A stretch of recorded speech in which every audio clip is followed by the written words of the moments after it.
Here's the question. If jobs are being both created and destroyed, who's winning and how do you get on the winning team? AI to date has still just been the faster horse. Right. It hasn't really been the car. It's still just a hammer. Right. It's not a quantum shift in the way we think about things. Your skills have an expiration date on it. And so the question is if you're in one of these sectors, how do you evolve? And he said, are we going to use AI? And he said, no. He says, because we have the largest supercomputer on the planet. We have thousands upon thousands of human minds, because the human mind is the most advanced computer on the planet. Tech jobs are probably more vulnerable than minimum wage workers. Right. AI can code, but it can't fix your broken toilet. This recent study from McKinsey found that millennials are 140% more likely to use AI tools than any other generation. But Gen Z actually overestimates their AI capabilities. That does not surprise me. So here's the real question. Welcome to the Make Work Not Suck podcast. So I've got a friend who has really good experience in corporate comms. He's worked for a couple of large organizations and kind of their PR, corporate communications. Recently lost his job. Lots of good experience, multiple companies. Got laid off because his company is switching to AI tools. But here's the crazy part. While they're laying him off, they're also posting jobs for new positions for AI specialists in the corporate communications department. And I think this is not just unique to this one company or to corporate comms. I think this is happening everywhere. The World Economic Forum has just shared some data that completely shifts the narrative on how we need to think about this. AI is both destroying and creating jobs. And so I think here's the question. If jobs are being both created and destroyed, who's winning and how do you get on the winning team? I'm still struggling with, is this just the next big thing? Don't get me wrong. Evolution of technology, it's going to change things.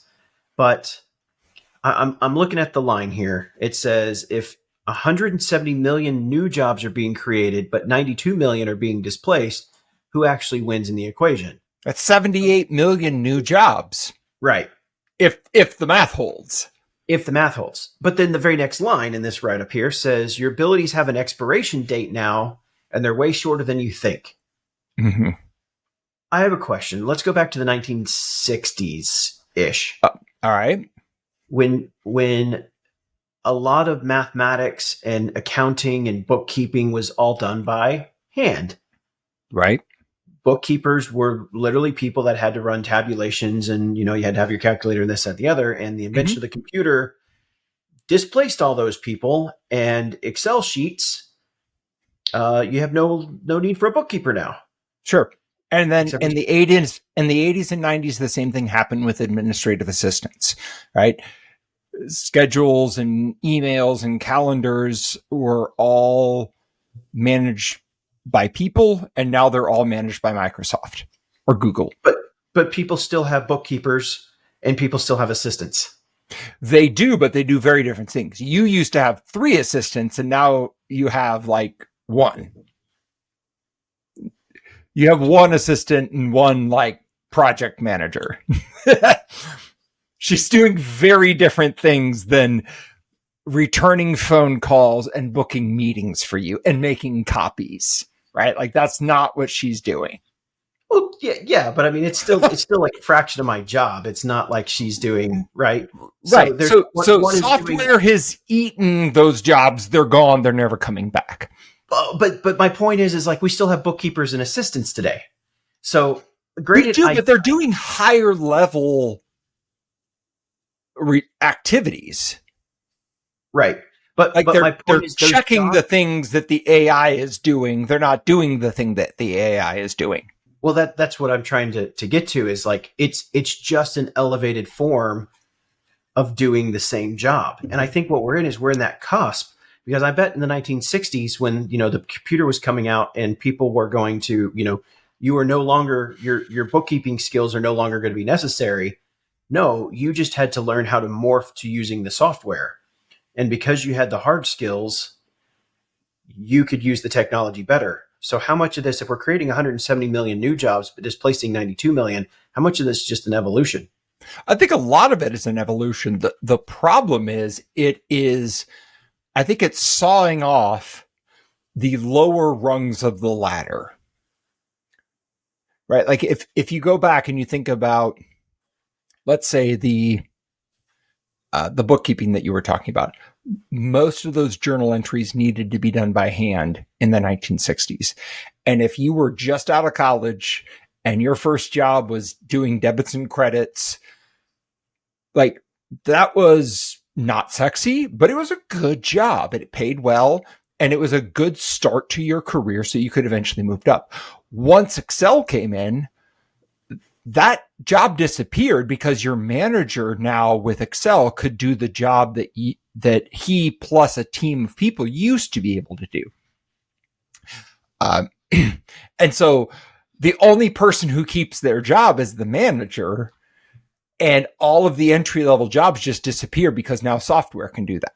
And I think that's the problem is if you're 21 years old and you're trying to start your career, 22, 23, you just graduated from college, there are no entry-level jobs because all of the jobs that used to be entry-level are now being done by AI. I'll be honest, I don't like how you're saying entry-level jobs. I think it's not about entry-level jobs. I think it's just a fundamental shift. Farm workers are seeing the biggest growth, 35 million new positions. Because of the age of, industrialization and, things moving more online and just the evolution of technology, et cetera, we lose like 100 farmers a day. Okay. But we still need people to grow food and crops. And so now no one really has the dream. I'm sure there's a few people out there that have the dream of I'm going to have a farm and grow crops versus now it's, these mass teams. And I didn't tell you that I'm a prepper and I've got my own farm and chickens and everything. A prepper is totally different than a farmer, right? You've met my wife. You know that that's not what I'm doing. Yeah, I know. But let's be real. A farmer, if somebody wanted to be a farmer, someone to be a prepper, two totally different things. Farmer, totally different things. Okay. Their product is growing crops and food and selling it off, right? So that's the true. Product. Whereas, there's incentives for being farmers today, and with the technology that is in farm equipment, you can farm more land more efficiently, faster, right? Right. So, and I love this quote right here. High tech jobs are probably more vulnerable than minimum wage workers. Right. AI can code, but it can't fix your broken toilet. Right. The global population of the world is still going up, which means we are going to create more, right? There's going to be more houses that need to be built, more electrical wires that need to be run, more toilets that need to be fixed. Yep. I've got a client. The more things that we buy from China or that we manufacture China-esque, the more things are going to break. We don't make things like we used to in the 50s. Yeah, I've got a client that does truck fabrication, right? Welding. Like, I don't know if AI is welding yet. Maybe it is, but welding components together to custom specifications. I don't know if AI is doing that, but it's certainly writing marketing copy. Right. And I think the thing is I think there's been this is just the technology sector going through an evolution like every other sector in the world has gone through. I know going back 100 years, back when we went from the horse and plow to the mechanized plow. Right. You displaced the farm hands that raised the horses. Yeah. Every major economic shift creates this kind of displacement pattern, right? Where some jobs become obsolete and new jobs get created. The Industrial Revolution did this, right? Agricultural jobs, farming by hand, began to decline. Factory workers factory jobs started to grow. The internet killed retail, but started e-commerce. And I think AI is now doing kind of the same thing, but maybe, I don't know, maybe it's something different. It feels different. Well, what's crazy is I work for about a dozen technology companies, and we've all instilled AI. I love the fact that you work for a dozen technology companies. All of them instilled AI. AI is at the forefront of... Right. Everybody's using AI, but what the heck does that mean? Well, I mean, again, for development, we're using it to write code. We're using it to write unit tests. And what I'm seeing in the smaller companies is we're not less engineers. We didn't fire engineers and go straight AI. What we're actually doing and now I'm talking smaller companies, so this is different than a larger, maybe a Microsoft or a Meta or something like that. Right. But I think what you're seeing in the smaller companies is they're getting more competitive because their code is cleaner, they're producing less bugs, they can do QA testing, where they didn't have the bandwidth, they were sacrificing some of these components, unit testing, QA testing, documentation. There were shortcuts the business was taking or not doing and just focusing on core features and supporting the customer. Versus now, by putting AI in, yes, we didn't hire those people, but those companies really weren't going to hire those people anyway, at least in the next 12 to 18 months. Right. But what we're also seeing is a change in development is, yes, we are able to do things more efficiently now, but you still have to know how to prompt to write the code. Right. And we're getting better in things like Lovable and Replit and, there's a dozen other ones like it. Though those are making it easier, you still need human in the loop. And so I think what you're seeing is, yes, anybody that could have been a developer and picked up code and wrote code, there's going to be a thinning of the herd. Right. Those people might move on to doing something different. And I think you'll just see the equation being balanced. So I agree, but I think it's all in, like you said, like we said earlier, it's creating what 78 million net new jobs. Yeah, I think so. And so I think the topic of our podcast, right, is 39% of your skills are already obsolete. Your skills have an expiration date on it. Mm. And so the question is if you're in one of these sectors, how do you evolve? It's interesting. I was reading an article this morning from Bain about AI. And what it said was that 40% of a software developer's job is developing software. And AI is doing a fantastic job. I mean, not perfect, but a really good job of replacing that 40%. But that is less than half of what that job description requires. And the other 60% is the intangible things, right? It's are we building the right thing? Why are we building this and not this? Have you thought about this case, this weird edge case, this weird situation that could conceptually happen? What would you want the product to do in that circumstance? Like, those are things that AI isn't yet, at least in my experience, isn't yet prepared to handle. And so even though AI is advancing at a rapid pace in the software development world, it's still probably only 40 to 50% of the job. There's a lot of thinking that AI is not yet ready to handle on its own in the wild. So I was at Web Summit in Lisbon 2 years ago, and one of the keynote speakers was one of the founders of Wikipedia. And the whole topic of this, and mind you, this was November of 23. All right. This was, generative AI was a new buzzword. It was hot topic. I think we were still working on one of the earlier versions of ChatGPT. This was, pre-4, and none of the coding platforms had existed. So, this is just right on the cusp of it. And he said, "Are we going to use AI?" And he said, "No." He says, "Because we have the largest supercomputer on the planet. We have thousands upon thousands of human minds, because the human mind is the most advanced computer on the planet, and we have thousands upon thousands of them processing our data. He says, now, will we use AI to do like validity test checking and some automation and stuff like that? He's like, absolutely.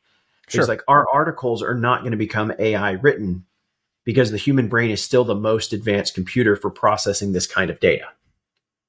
He says, so absolutely, we're not implementing AI anytime in the near future to write historical articles and to describe, the intent, the mission of Wikipedia. And so I think when you think of it from that context and what AI has been, AI to date has still just been the faster horse. Right. It hasn't really been the car. Right. It's not a quantum shift in the way we think about things. It's the way we've always thought, just better. Right. I mean, here's a data point for you. Only 1% of companies have actually reached AI maturity despite 92% increase in investment. Yeah. We still haven't figured out. That doesn't surprise me. Right? But the things that we are doing with AI today are making the day-to-day job easier, faster, more efficient. Sure. And at the end of the day, you're making everybody's job more efficient. Now, here's an interesting one for you. Copywriters. I would not want to be a copywriter right now. I think they're going to be more valuable. I think they're more valuable today. Because we know what's funny is people can tell when something is written by ChatGPT, good copywriters, not crappy ones, not people that just AI prompt. I mean, all right. So I have a friend. She's actually the wife of one of my former roommates. And she just launched a copywriting business. She's a solopreneur. She does copywriting. And I'm like, that's the worst idea I've ever heard at the worst time ever. But I'm not going to say that to her. So I want to hear your thought here because I think I'm pooping all over that idea. So convince me otherwise. So I think this is where people, it's the fallacy of the unskilled individual in a particular area, right? I'm not a copywriter. I don't have a copywriting degree. I don't have a writing degree. I don't like writing, blah, blah, blah, blah. I pull up ChatGPT. I throw something into a prompt. I think it's great. I put it out there and it's just noise, right? If anything, AI has created more noise in the copywriting space. And you know what's funny is we used to love putting emojis into text. Now, that's a younger generation, millennial and Gen Z thing, right? Mm-hmm. But now people perceive emojis in text as AI and automatically dismiss it. Whoa. We've already trained people how to sniff out AI and dismiss the information. So where a copywriter is going to be more valuable is they're going to be able to put the human element on it. You can still tell when something is intellectually written as opposed to emotionally written, especially when you're talking in a marketing sense. Like the job is to emotionally connect the person to the product or service to get them to make a buy, not to intellectually. I mean, part of it is intellectual if you're selling features and benefits, but it's also emotional. Yeah. And if AI can't get that emotion, it can do good, but I think that copywriter, again, the best computer they have is their own mind, and those copywriters are going to be more valuable. What you're going to see is the mediocre copywriters. Again, those are going to fall by the wayside. Right. The mediocre developers fall by the wayside. The mediocre graphic artists fall by the wayside. The truly skilled, the ones that can actually do, there's science and art in a lot of these fields. Right. The ones that actually have the skills of the artistic side of it that can leverage AI are going to come out on top, and they're going to charge a premium for their service. Mm-hmm. Those that are skilled in those areas but do not use AI, they're not going to be able to keep pace because they're going to do things the legacy way, correct? Right. And if you're doing things the legacy way, you're never going to be as fast, efficient, or as good as you're just going to get left behind. It's still just a hammer. All right. So this recent study from McKinsey found that millennials are 140% more likely to use AI tools than any other generation. But Gen Z actually overestimates their AI capabilities. That does not surprise me. All right, here's why, and this is why I still am a millennial fanboy. Because you're a millennial. Because I'm a millennial, and I can say that because I'm Gen X. So I'm the old man here. We grew up at this point in this juncture in time. The millennials grew up at the ideal intersection of technology and legacy.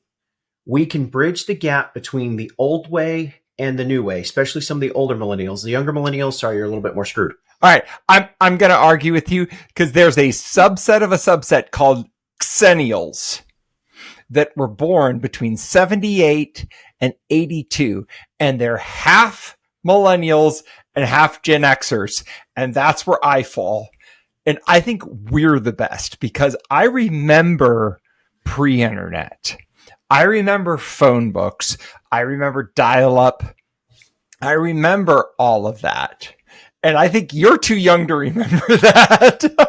I remember all those as well, but they were not so much ingrained in my childhood that I carry it on. And that's the problem with even the younger, the earlier millennials or the later Gen Xers, right, still have a little bit too much legacy technology in them, where the millennials were just enough ahead that we adapted. I mean, the millennials are actually a group that I wouldn't say invented a lot of not so much the early 90s stuff, but took it even further in the late 2000s. Totally.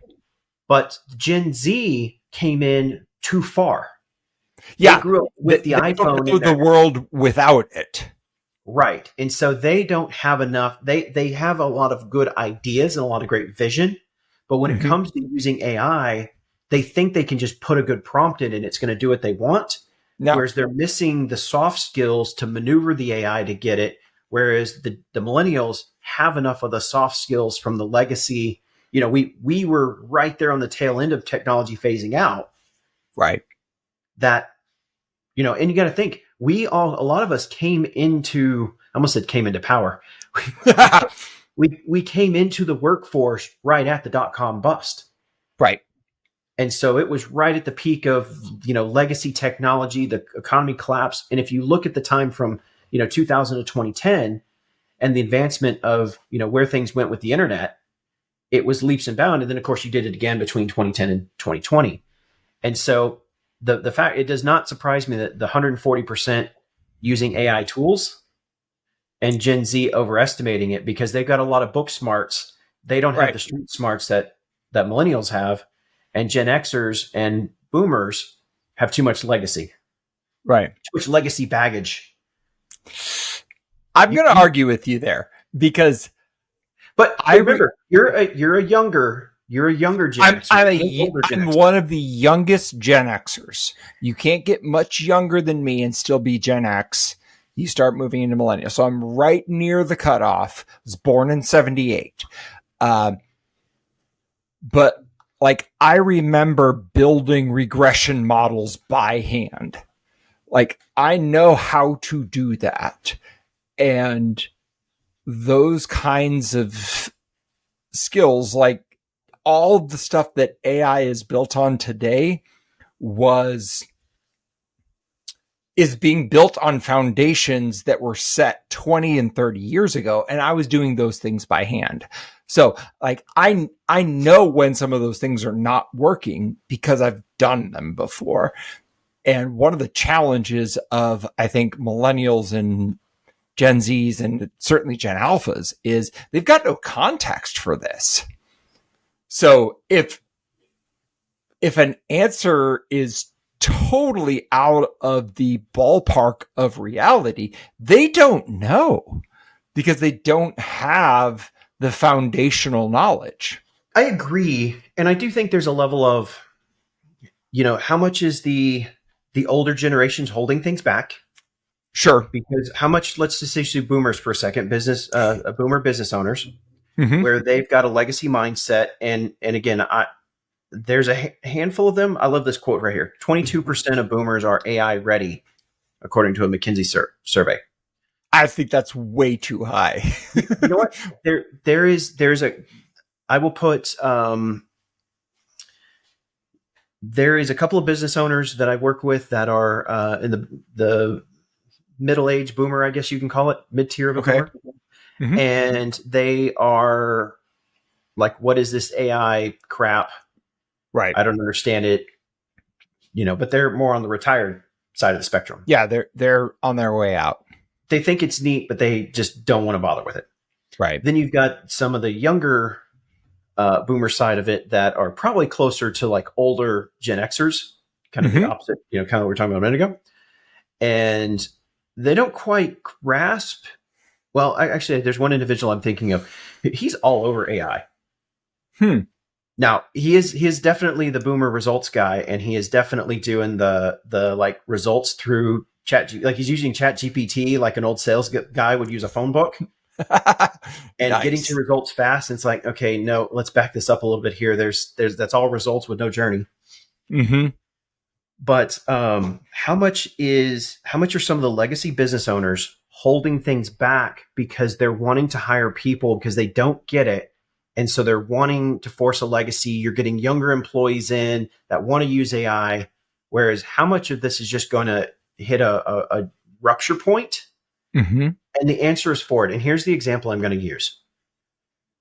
You and I did not have backup cameras and, lane indicators in our cars when we learned to drive. Heck no. But we have those today. Right. And I don't know about you, but I'm kind of bad when I, rent a car in Europe and it doesn't have any of the features and went, oh crap, I'm about to hit a pole. But drive on the right side of the road? Well, I was in Spain, so I was on the right side of the road. Okay. I didn't drive in the UK. Let somebody else do the driving there. But like our kids, especially, mine, my youngest was about to drive. My oldest one's been driving. Like they're never not going to have a backup camera in their car. Mm-hmm. And though they were taught to look behind them and look around their surroundings, like the backup camera is still a tool and the indicators and all this, that, and the other. Right. Do they really need to learn how to back up without a backup camera? And if the camera goes out, parallel park when your AI will do it for you. Well, I mean, we're going to get to a point where humans won't even be driving very soon. So it's close. It's kind of one of those like technology is going to allow things to operate differently. Mm-hmm. And I do think some things in the job market, if I use the backup camera analogy, that's where I think the millennials and especially the Gen Zs, I think as we advance technology a little bit more, there's going to be a level where, yes, the Gen Z AI proficiency may be overstated, but the technology and the tools and features will catch up around them that it just doesn't matter. And I'm going to equate that to when the backup camera just became a standard feature in cars with the backup indicators. You don't need to know how to use it. I mean, I'll be honest. I'm going to guess if your backup camera goes out, you're probably going to figure out really fast how to back up your car without it. Right. Or you're going to turn around and look behind you. You're either going to learn how to do it without causing lots of money, or you're going to create an incident that costs you a lot of money and you're going to learn the hard way. Right. So that's where I'm at with this technology in the job market thing. Is it goes back to upgrading your skills. Yep. All right. So let's talk for a second about how this connects to the vision, journey, culture, results framework, because I think there's a lot of companies that are really missing this. So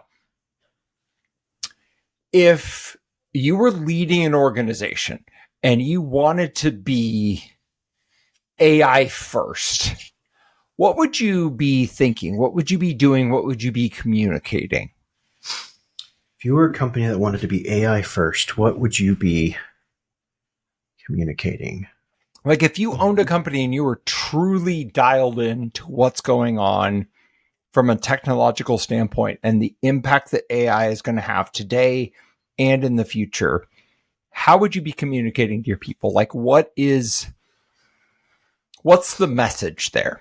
So I find it easy because I mean, but it's mission driven and leading with the vision, right? Like if I came out and said, I want more profit and we're going to squeeze profit and not hire people and hire cheaper people and do AI to augment all this stuff so I can be cheap and make more profit.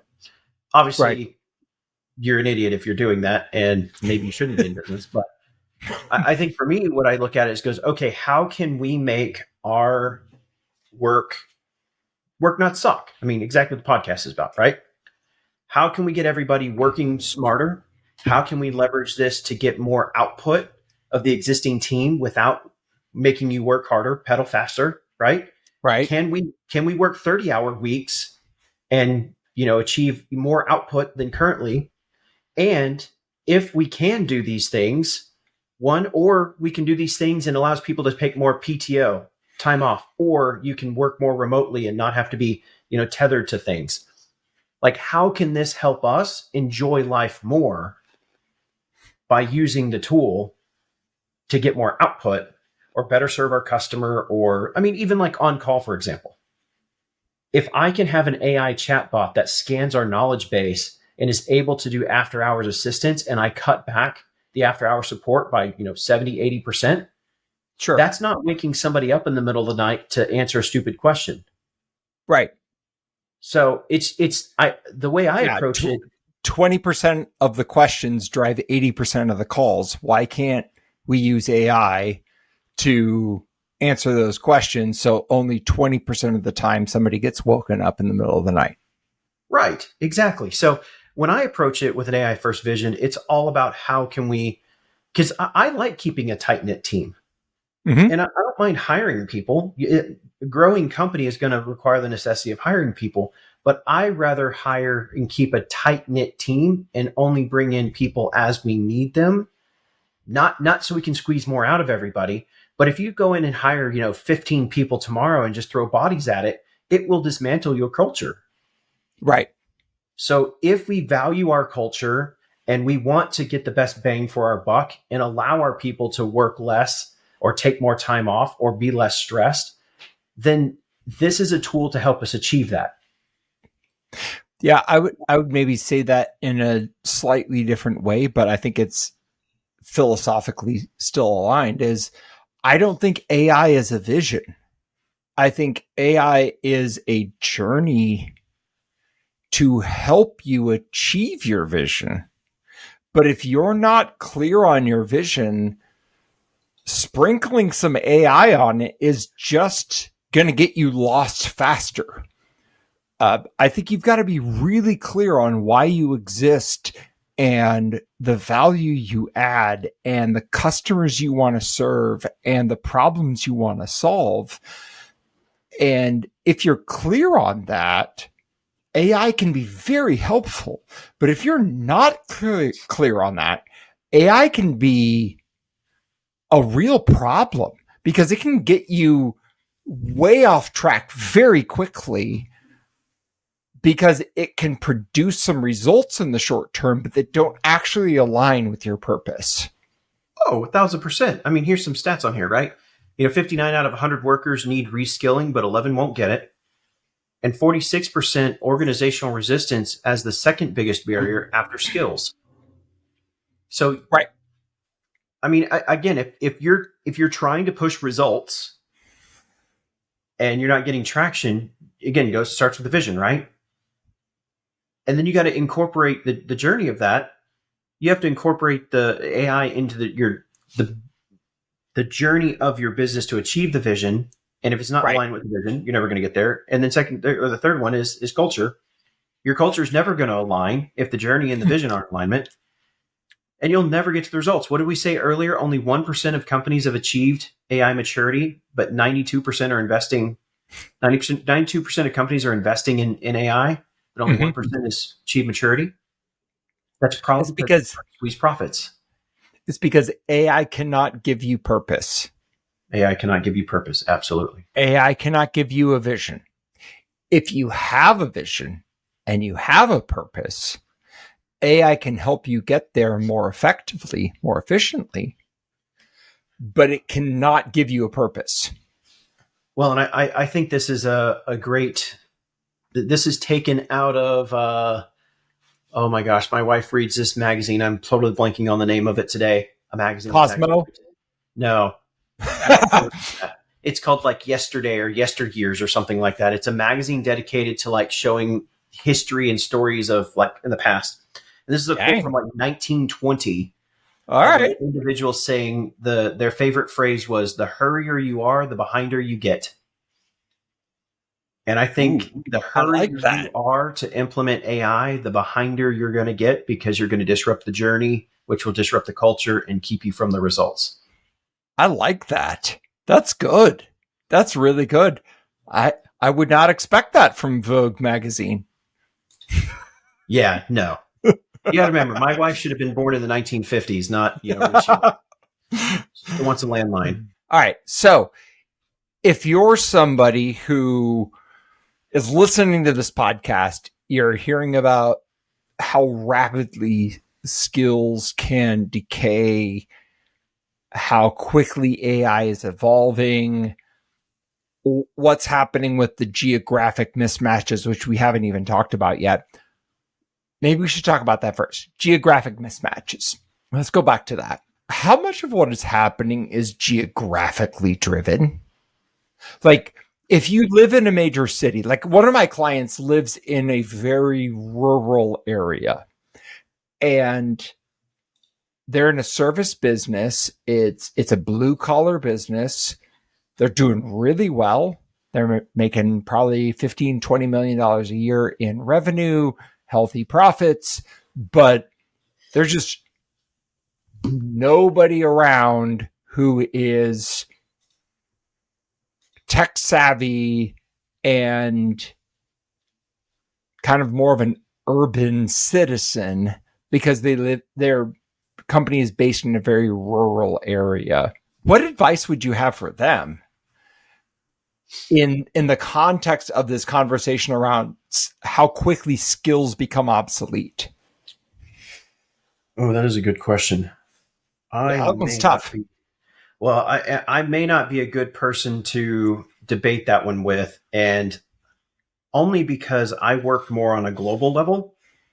When you made that statement, my first mind actually went to people I work with in Serbia and Bulgaria and the Eastern Bloc countries. Right. It's like I understand how AI is impacting those groups of people on that side of the world, but as far as like a rural America, I don't know. That's a good question. Ryan's like, sorry, I don't understand. I'm a global citizen. I was just in Spain last month and England this month. I don't understand your question. Yeah, that does make me sound kind of like an asshole. Yeah, that's a douchebag answer. Yeah. Yes, it was. I don't know. I guess it's because how connected we are, and I guess there's so many people that, we've seen. There have actually been a lot of people, and I don't know the statistics, people that are moving into rural areas that still have good internet because they can work from anywhere. Mm-hmm. And I think you're seeing people in rural areas that are looking for better work and coming into the big city. So I think you're seeing a mix of both. I would say just because you live in a rural area, in a rural area, doesn't mean that the changes that are happening globally are not coming for you. They might be a little bit delayed, but they are coming. Well, okay, let's take that one for example.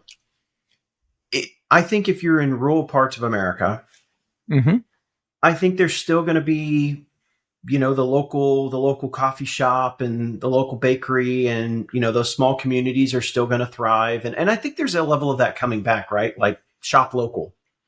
That's a big. Sure. That's a big. I think that's a global initiative, not just a U.S. thing. Absolutely. But I think you're going to see, and again, as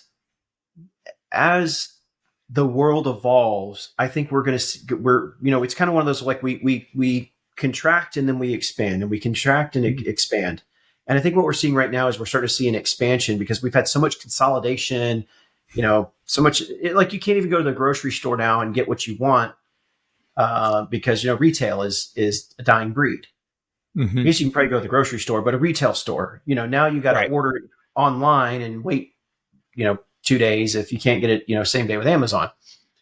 But I think in more, small town things, I think you're starting to see a lot of that kind of, I wouldn't say boom, but I think it's being preserved. So, I mean, I guess that's one of those like, hey, if you don't want to adapt to AI and you don't want to be in a high tech sector, you could probably take a slow pace of life and move into a smaller city and find something local. And you could probably do that. I wonder if there's a bifurcation here, like this split where if it's digital, if it's online, it doesn't matter the geography.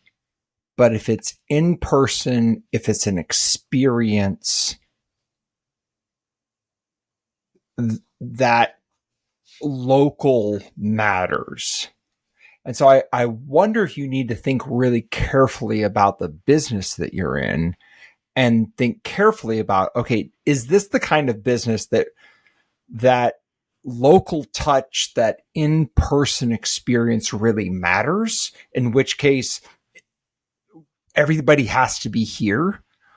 Or is this the kind of business that could operate anywhere? And we want to create a great experience, but that great experience is more of a remote experience. And so whether I'm doing that in rural Alabama or in rural Angola doesn't really matter.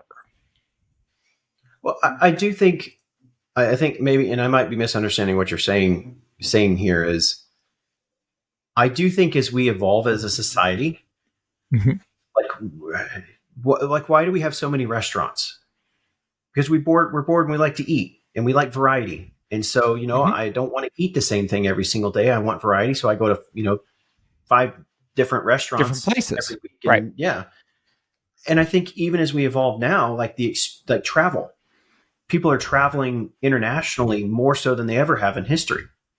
And travel, yes, it's a little more expensive right now. And people would say ticket prices have gone up. But compared to what it was, back in the day where it was just the wealthy and business individuals that flew versus now people are flying all around the world every day. Like we're evolving as a society where it's all about actual experiences and things that you're not going to replace. Like you're not going to AI scuba diving. Sure, you can put AI in a dive watch, but you're not going to AI the dive instructor. You're not going to AI the hot air balloon guy.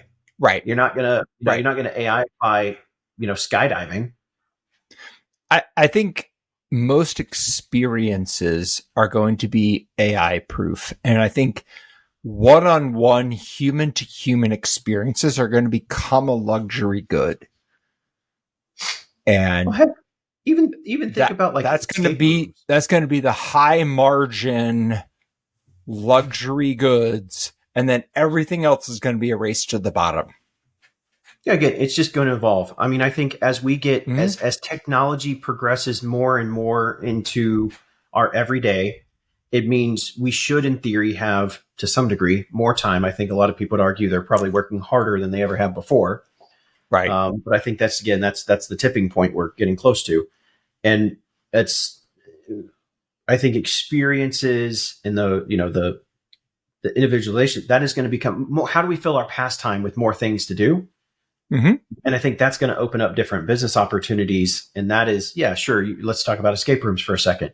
Sure, you can put a lot of AI features into an escape room and have a lot of technology there, but you still got to build it and operate it and staff it. Right. So, but again, that's also going to open up new tech sectors, new tech companies, and they may be developed by AI, developers with AI agents. Actually, here's probably the best thing I would describe all of this as. Okay. The next generation air dominance package that the Pentagon has put together. It's the 6th generation fighter. Air Force and Navy have one. What they're looking at right now is how can they build a platform, a weapons platform, where you've got a plane with a pilot, with a series of drones so that you can almost have, instead of having, one plane per pilot, you can almost have 5 planes with one pilot. Interesting.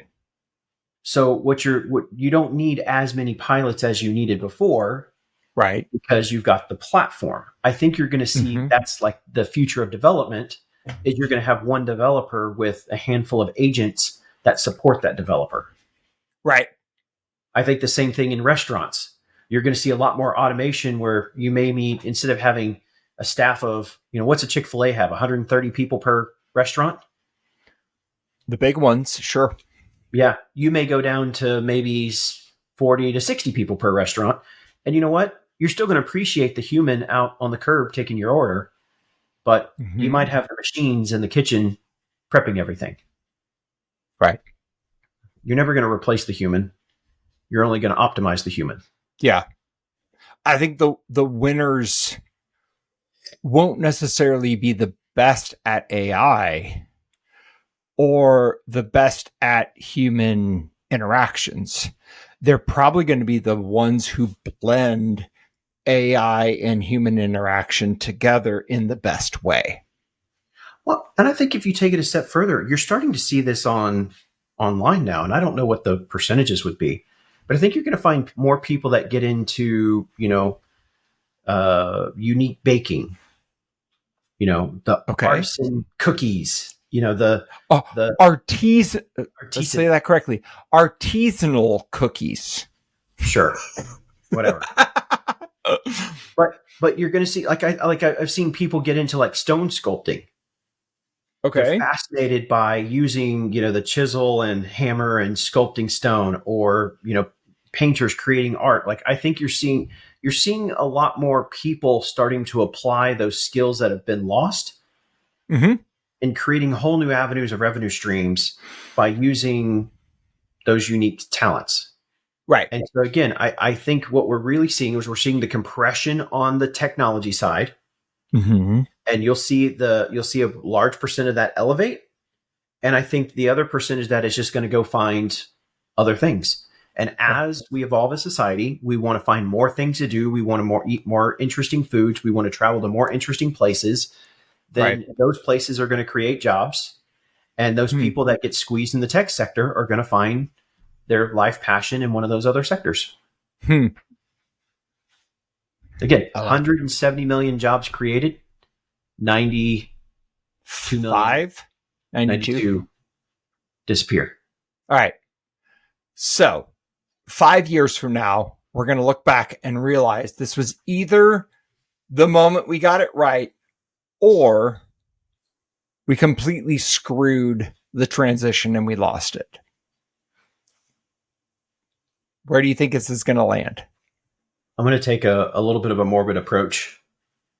Ooh, all right. The predominant people of power globally right now are the much older generations. And I think as you start seeing the older generations die off at the political level, and you start getting younger and younger blood into the economic powers of the world, I think you're going to start seeing shifts. I think, again, as you start seeing the transition of they've been saying for a decade, when the baby boomers transition out, it's going to be one of the largest transitions of wealth in history. Right. I think that goes from that transition. I think that goes into geopolitical power transition. And so I think in 5 years, we are right on we're either going to be just before or right at that transition.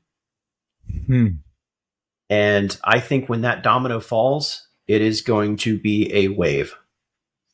What I don't know is, right before that domino falls, is it going to be hard times? It could be a hard squeeze, possibly, because it's going to be the resistance of change. But as that percentage starts to become the super minority, I think when that domino falls, I think when you get into the mid 2030s, late 2030s, I think all the way to 2075 is just going to be a roller coaster. I think I'm with you. I think the current power structures are primarily with boomers. I think over the next 5 to maybe 10 years, that starts to falter. I think the next generation, whether that's Gen X or millennials, probably a hybrid combination of both. I think their worldview is so radically different in terms of geographic agnosticism. I think in terms of, ethnic and racial acceptance. I think it's a radical shift that is held back by an incumbent generation that's refusing to let go. I was just gonna add this one last bullet to it, which is interesting because we see the dynamics of like the European countries and the dynamics of like the United States, China, and we'll use Russia, right? Because those are ones we see a lot. So, how old is Putin? I'm guessing early 70s. 72. How old is Trump? Okay. Late 70s? 79. Okay. How old is I can't say that name, the president of China?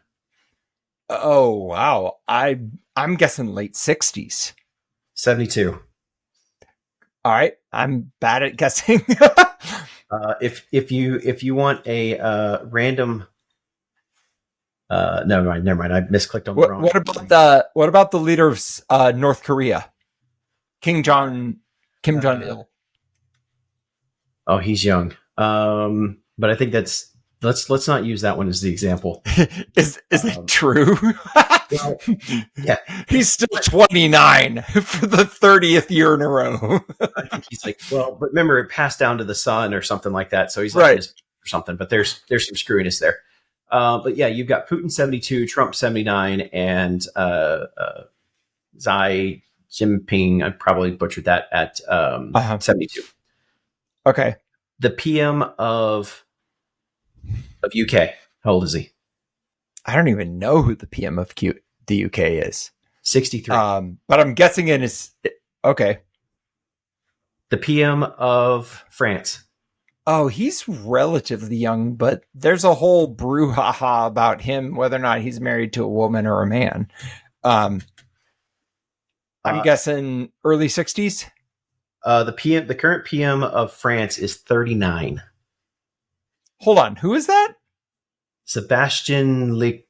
Okay, I'm talking about we're talking about different people. Okay, yes, the Prime Minister of France is 39. Technically, he's a few months younger than me. Okay, so you can see a lot of Europe, and I've checked a few others.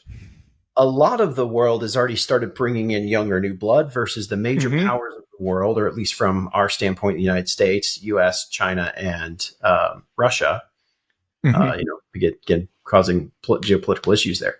Are all that legacy? So here's the real question: is the European countries ahead, and we're lagging behind, and are they gonna kick our ass, or because we're so big and we pull it down, are we pulling things down where we're pulling the world behind? And so the question is, when it finally, that domino falls, what's the world going to look like? Again, my bet's on 2032. What happens in 2032? It is 2 presidential elections from now for the U.S. Yep. Statistically, it should be a much younger individual. Well, right. They may be in their 60s now, but they're closer to their 50s right now. Late 40s and 50s right. is who that individual is now. I think you're looking at J.D. Vance versus AOC in an interesting world. That's a very interesting political dynamic. Yeah, the guy who's leading Germany right now was born in 1955. So he is 70. Yeah, there's still a few.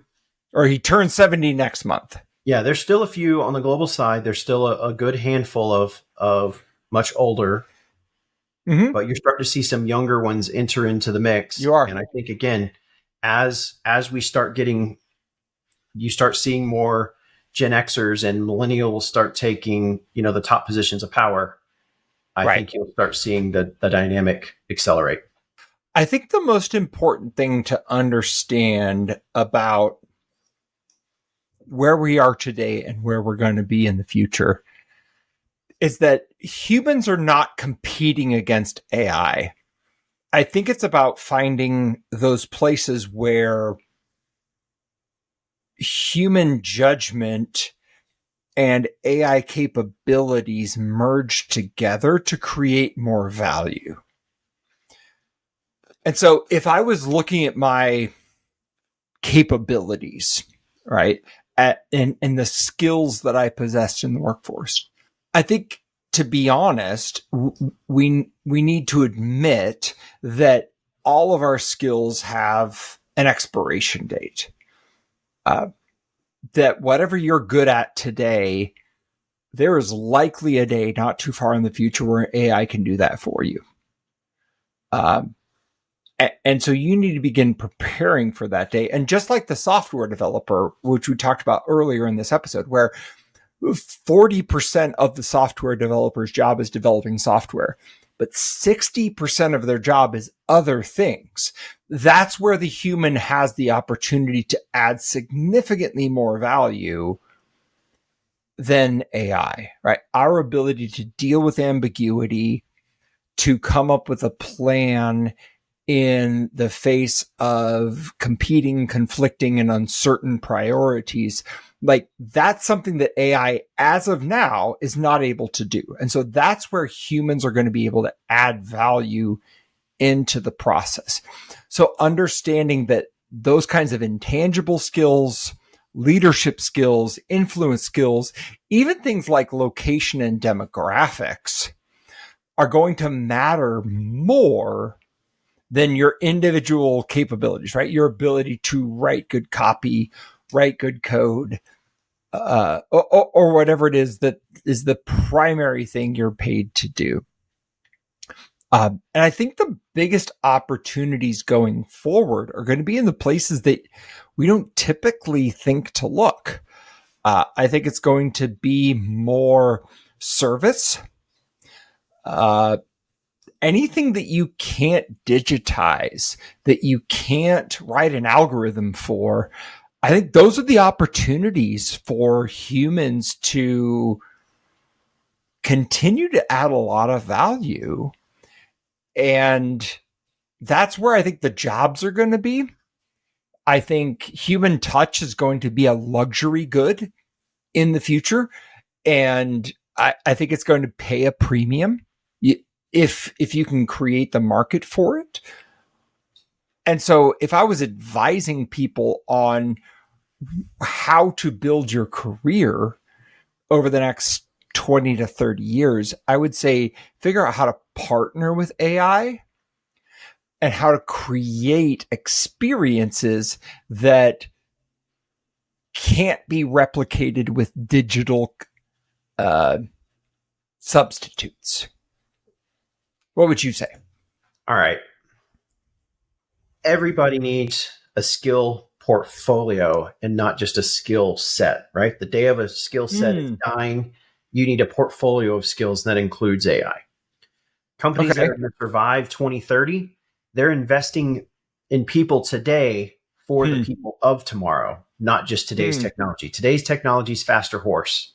If you want tomorrow's technology, which will actually be the car, you have to invest in people today to be prepared for it. And those are the companies that are going to survive in 2030. And I think geographical flexibility might matter more than technical capability. I think what that means is your ability to work cross-culturally.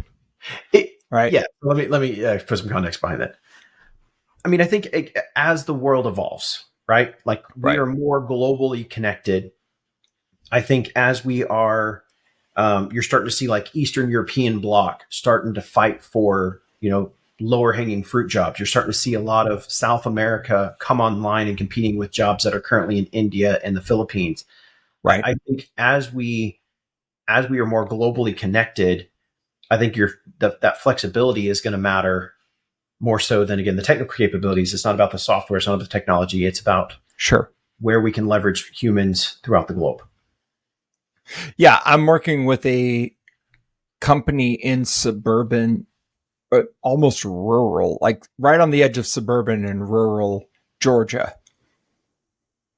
it's going to be very hard for me to get a high quality digital marketing person to come out there. But why do I need somebody to come out there? Like, could I hire somebody in Colombia or Eastern Europe to run digital marketing for me for a company that's based in rural Georgia? Yeah, I can. The answer is yes. Yes, right. And so geographic proximity becomes less and less important. Certainly a perk. I'd pay a little extra for somebody who was local, but I'm not going to not hire this person or hire somebody who's not qualified just because they're local. Like I would go hire somebody on the other side of the planet if they can get the job done. So to that point, we talked earlier, 78 million net new jobs, but they're not going to be evenly distributed. It's a massive wealth transfer from people who can't adopt to those who can. The question is whether there will be jobs. It's whether will you be qualified for them. Right. And remember what started this whole thing is it connects back to the Redditor losing his design job. He's not competing against AI. He's competing against other designers who use AI. Yep. AI is just the hammer. It's the humans that know how to wield the hammer that will have the jobs of the future. And our closing question, if 39% of your skills will be obsolete in 5 years, what are you going to do about it starting now? Love it. And scene. Make Work Not Suck, our podcast that talks about exactly that. Our process, vision, journey, culture, and results. We present real-world business solutions that make the difference. Our goal is to make work not suck. Hosted by Ryan Hodges, co-host Daniel Steer. Join us each episode and make work not suck.